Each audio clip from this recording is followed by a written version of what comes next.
से पूरा नहीं होने देते। यदि राम लक्ष्मण चले चले तो हमारे यज्ञ की रक्षा हो जाए, तो दशरथ मने तो नहीं कर पाए। पर दशरथ ने एक बात कही है गुरुदेव, कहते हैं प्राण से बड़ कुछ नहीं। अरे राम देत बनत है रे नई, राजा राम जी की जय, सीता राम जी की जय, राजा राम हरे ओ राम हरे।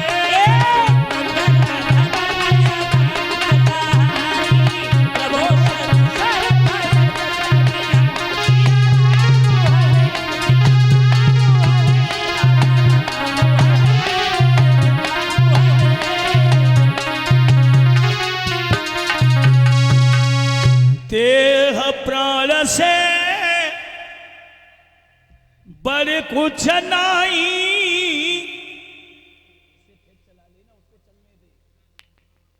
और राम रे देत बनत है नाही। अगर तुम चाहो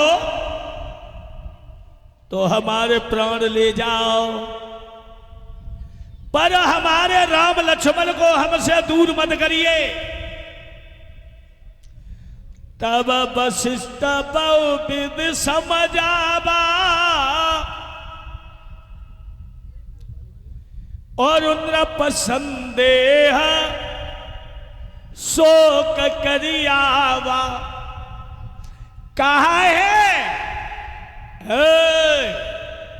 तुम्हें नहीं मालूम है भगवान का अवतार राक्षसों के विनाश के लिए हुआ है,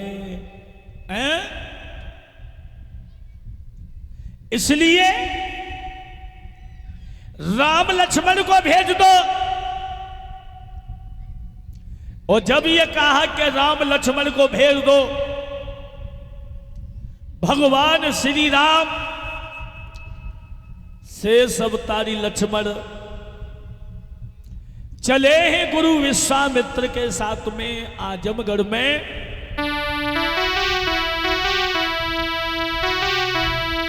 अब जाए रहे श्री राम ओ भगवान, संग राम लखन आए दो भाई।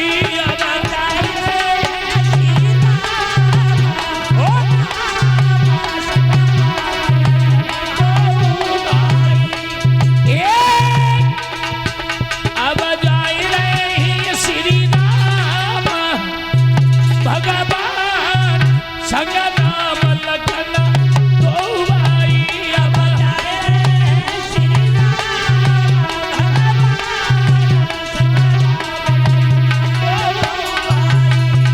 सोई नाय। अरे विश्वामित्र गुरु के संग में, विश्वामित्र गुरु के संग में, अरे खुशियां छाई रही अपने मन में, छाई रही। अब बात का नाना नाना संग राम लखन दो भाई।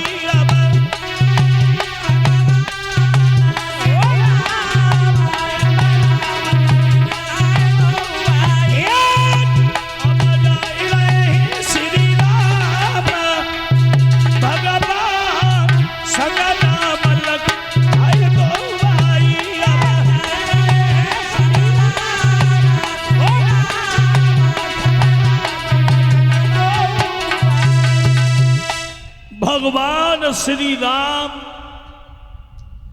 शेष अवतारी लक्ष्मण गुरु जी के साथ में जब चले,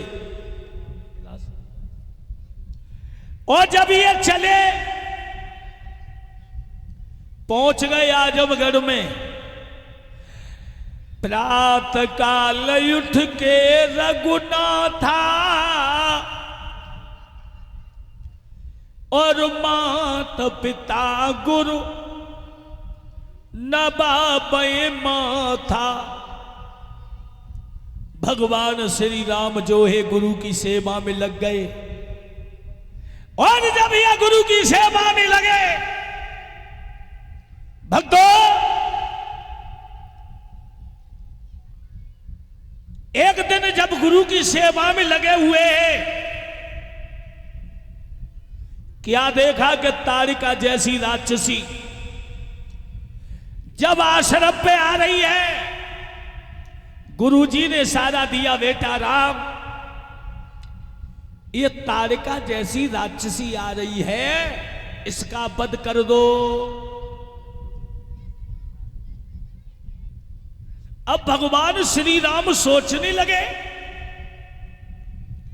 आखिर में यह तारिका जैसी राक्षसी, छत्री का धर्म नहीं होता है कि स्त्री के ऊपर हाथ उठाए, और इधर गुरु की आज्ञा है। भगवान श्री राम ने धनुष में बाण चलाया और तारिका जैसी राक्षसी का वध कर दिया। बोलिए भक्त वत्सल भगवान की। भक्तों, भगवान श्री राम ने प्रथम वध तारिका जैसी राक्षसी का किया है। इधर जनकपुरी में एक महाराज विदेह रहते हैं, विदेह परीक्षित जी। महाराज विदेह का एक नाम और आया है मिथिलेश, दूसरा तीसरा नाम आया है जनक, और चौथा नाम आया है शीरध्वज। अब हमें यह सोचना है कि जनक का नाम जनक क्यों पड़ा, इनका मिथिलेश नाम क्यों पड़ा, इनका शीरध्वज नाम क्यों पड़ा।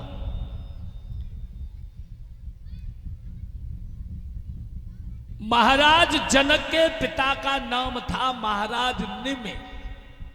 महाराज निम। ए बच्चे हो, एक बार महाराज निम ने यह संकल्प किया है कि मैं 1000 बरस तक यज्ञ करेंगे। इन्होंने अपने गुरु वशिष्ठ से कहा, गुरुदेव हम अपने यहां यज्ञ करेंगे।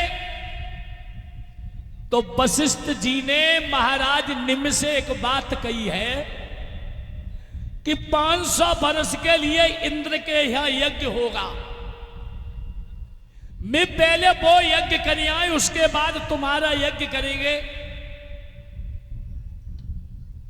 इतना कहने के बाद गुरुजी चले गए, मगर महाराज निम ने अन्य संतों को बुला करके, ब्राह्मणों को बुला करके यज्ञ करना शुरू कर दिया। इंद्र के यहां 500 वर्ष यज्ञ करने के बाद गुरुजी लौटे तो महाराज निम का यज्ञ चल रहा था। गुरुजी को क्रोध आया, उन्होंने कहा तूने मेरे वचन का उल्लंघन किया, जा मैं तुझे श्राप देता हूं कि तू विदेह हो जा। महाराज निम जो है विदेह हो गए। विदेह का मतलब है शरीर नष्ट होना। ये विदेह हो गए तो उन यज्ञकर्ताओं ने सोचा कि अब क्या होगा। महाराज निम के शरीर का मथन किया परीक्षित जी, और मथन के कारण जो पुत्र पैदा हुआ उसी बच्चे का नाम रखा गया है मिथिलेश। जन्म के कारण जनक रखा गया, और देह से जो बच्चा उत्पन्न हुआ है इसलिए इनका नाम रखा गया विदेह। जो देह से उत्पन्न हुए इसलिए इनका नाम रखा गया है विदेह। इस तरीका से महाराज जनक का जन्म हुआ और जनक की पत्नी का नाम था सुनैना। एक बार इनके शासन में सूखा पड़ गई और जब सूखा पड़ गई तो इन्होंने संतों को बुलाया। संतों को बुलाकर के ये कहा कि हमारे शासन में सूखा पड़ गई है, वर्षा नहीं हो रही। तो संतों ने बताया तुम और तुम्हारी पत्नी सुनैना मिलकर के सोने का हल चलाएं तो वर्षा होगी। भक्तों, उसी समय महाराज जनक पत्नी सुनैना ने मिलकर के हल चलाया। हल चलते चलते एक जगह टकरा गया।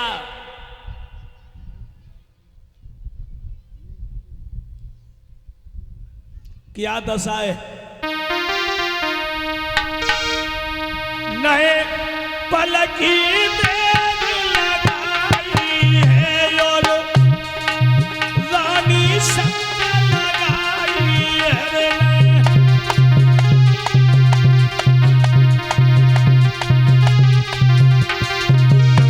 और राजा हलकूरा चलाई है एक घड़ा बनो लगाई है।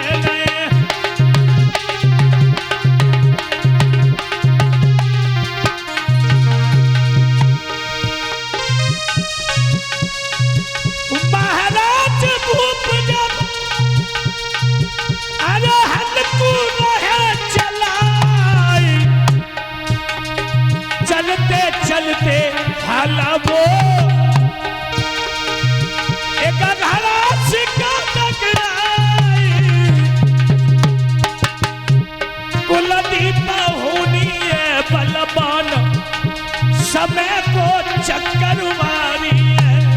बेटा होनी है बलवान, समय को चक्कर मारी है।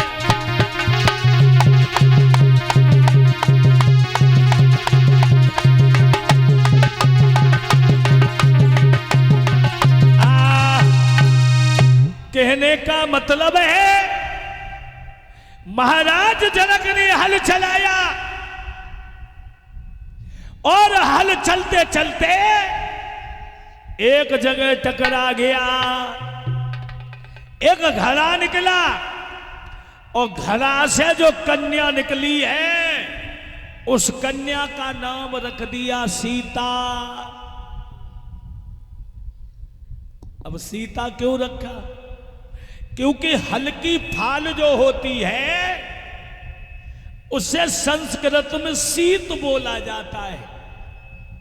शीत के लगने से घड़ा से जो कन्या निकली उस कन्या का नाम रख दिया सीता। और उसी दिन से महाराज जनक का एक नाम और पड़ गया, महाराज शीरध्वज। भक्तों, इन बच्चों को कोई चुप करने वाला नहीं है, हैं? व्यवस्था पर थोड़े घूमते रहो।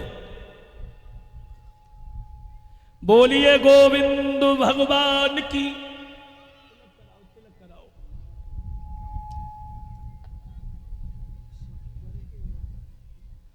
ये हमारे शिष्य कुलदीप नादान पावन गांव सेवका से जो हमें माला पहना करके सम्मान किया है, ईश्वर से कामना करूंगा परिवार में खुशियां बनी रहे हैं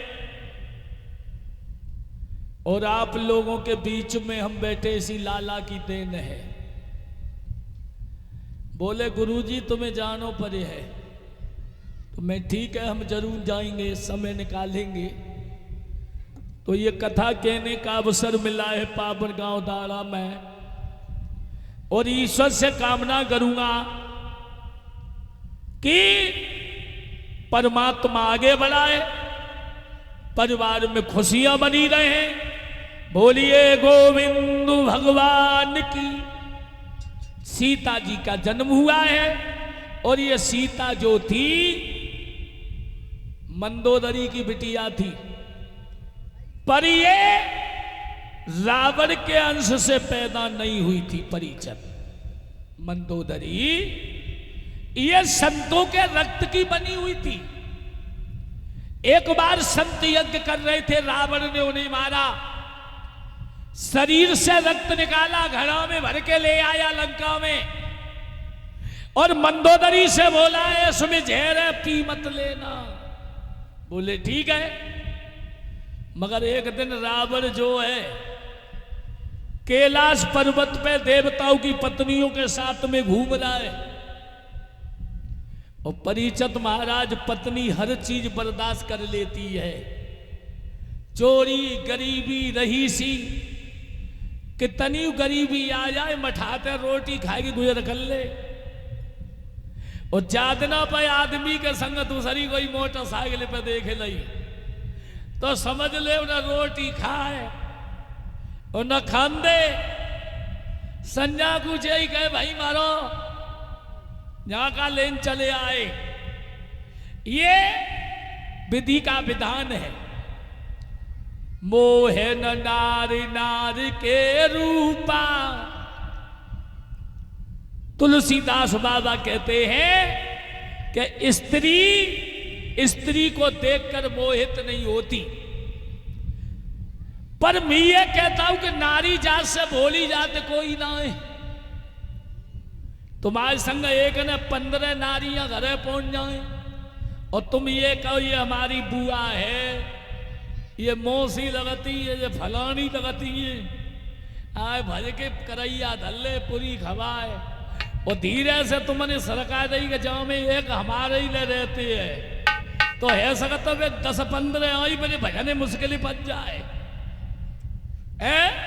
तासे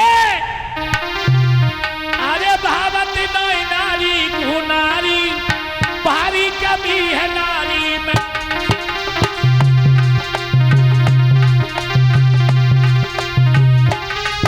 अरे कमी है नारी में,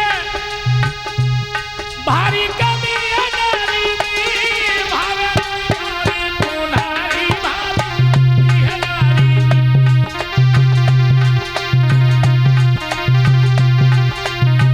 लला कुलदीप अपने काम बुरे सब अच्छे, ये और कुदोष लगा दे।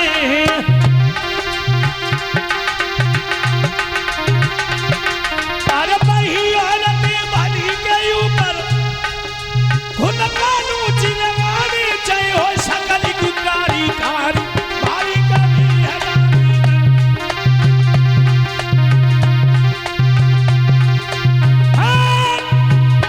भारत नारी नारी को नारी भारी कमी है नारी।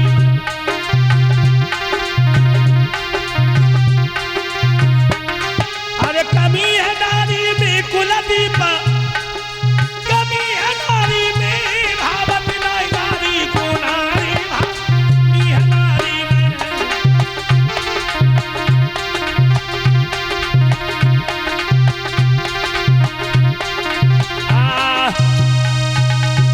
यानी मंदोदरी ने सोचा मेरे पति देवताओं की पत्नियों के साथ में घूम रहे, एक दिन हमत जू कह रहे, सोचने लगी फांसी लगाई, मरे पाए नहीं मरे पाए, अधवल लटके रह गए तो भाई हमसे एक इतना कह रहे कि घड़ा में जहरू है। उसने वही घड़ा वाला पदार्थ पी लिया, परिचत इसके गर्भ ठहर गया। अब सोचने लगी मेरे पति तो बरसों से बाहर है और मुझे कलंकित होना पड़ेगा।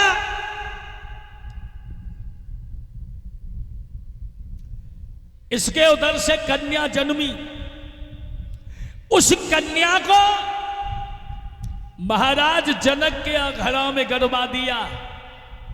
ये बच्ची जो थी ये साधारण बच्ची नहीं थी, पूर्ण रूप से देवी का रूप था। वही जनक ने हल चलाया, हल के द्वारा जो कन्या निकली घड़ा से, उसी कन्या का नाम रख दिया सीता।